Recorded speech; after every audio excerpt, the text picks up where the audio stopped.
অন্নদা, ও অন্নদা, এদিক পানে তাকা।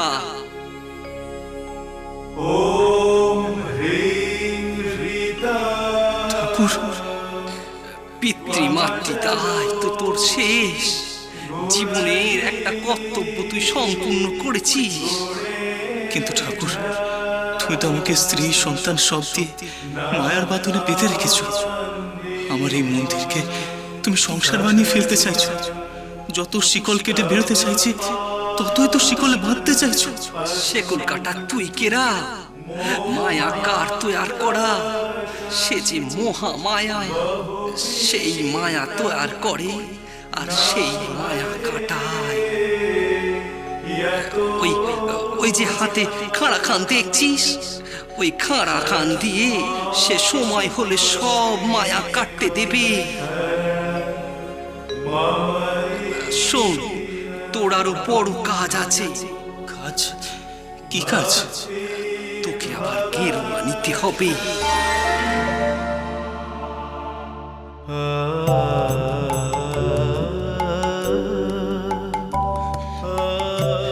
সত্যি বলছো ঠাকুর? তুমি আমাকে আবার গেরুয়া পরার অনুমতি দিচ্ছ? আমাকে আমাকে তুমি আবার সন্ন্যাস নিতে বলছো ঠাকুর? বলছি, তবে একা গেরুয়া নিতে পারবি নে।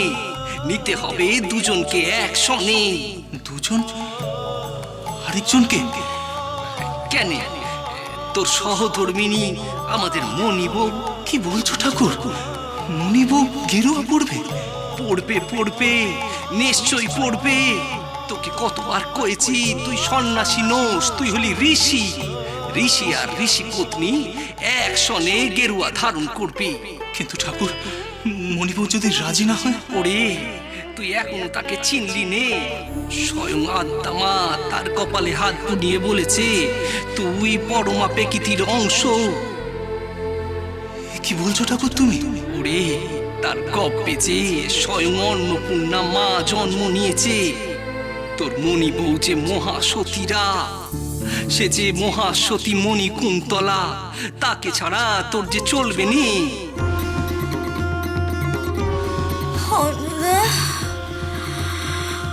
আমার মণি বউকে তুই কখনো কাজ ছাড়া করিস না বাবা। তোর সব শক্তি যে মণি বউ, ওকে ছাড়া তুই পূর্ণতা পাবি না বাবা। ঠাকুর, আমি মণি বউকে বলবো? বলতে হবে নে, সে সব জানে। তুই শুধু কইবি তোদের একসঙ্গে গেরুয়া পরে পুনশ্চরণ বেত পালন করতে হবে। পুনশ্চরণ ব্রত? সে তো মহা কঠিন ব্রত ঠাকুর। সাধক যদি পুনশ্চরণ বেত পালন করতে না পারে, তাহলে তো তার মন্ত্র সিদ্ধ হয়নি। করতেই হয়, যেহেতু তুই সন্ন্যাসী নোস, ঋষি, তাই স্ত্রীকে সঙ্গে নিয়েই তোকে এই বেত পালন করতে হবে। মণি বউকে সব শিখিয়ে দিস কেমন? সামনে ভালো তিথি আছে, সেই তিথিতে গেরুয়া পরে পুনশ্চরণ বেত শুরু করিস দুজনে। আমি আসি, বুঝলি, আমি আসি। ঠাকুর, ঠাকুর, কোথায় গেলে ঠাকুর? আমার আরো কিছু বলার ছিল ঠাকুর।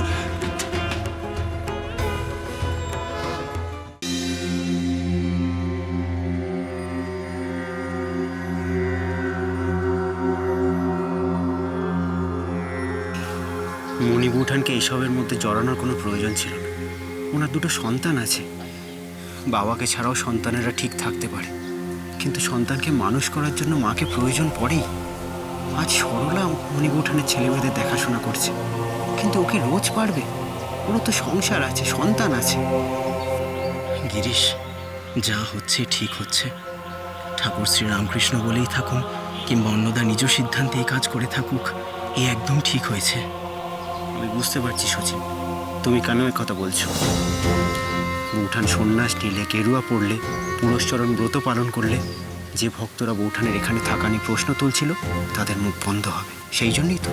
গিরিশ, সচিন, তুমি শুধু ভক্ত আর মন্দিরের কথাই ভাবছো। আর আমি ভাবছি জীবনের কথা।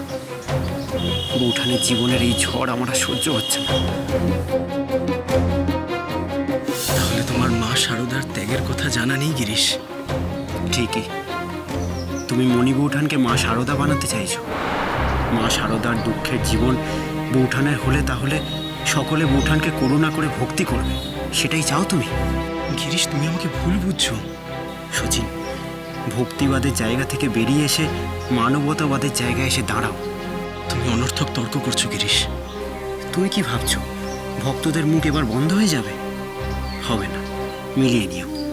যাদের সন্দেহ এবং কুৎসা করা স্বভাব তারা সেটা করেই যাবে।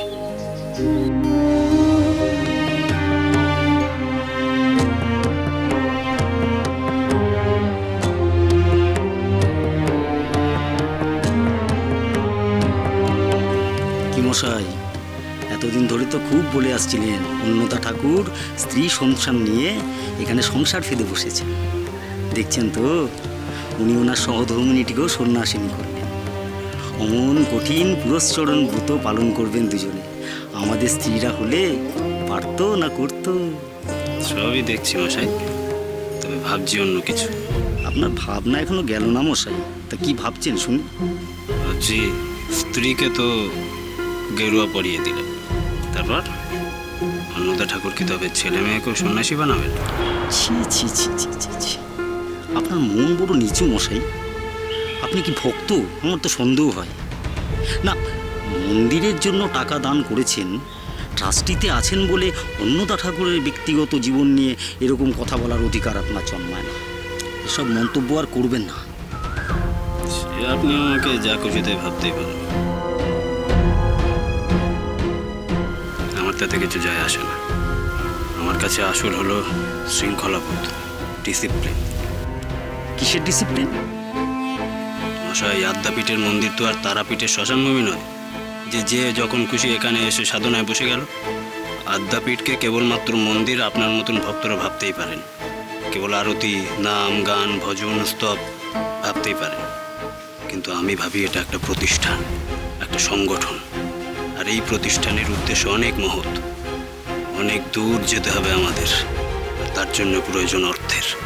সেখানে proper memorandum, proper ethics, proper discipline খুব জরুরি।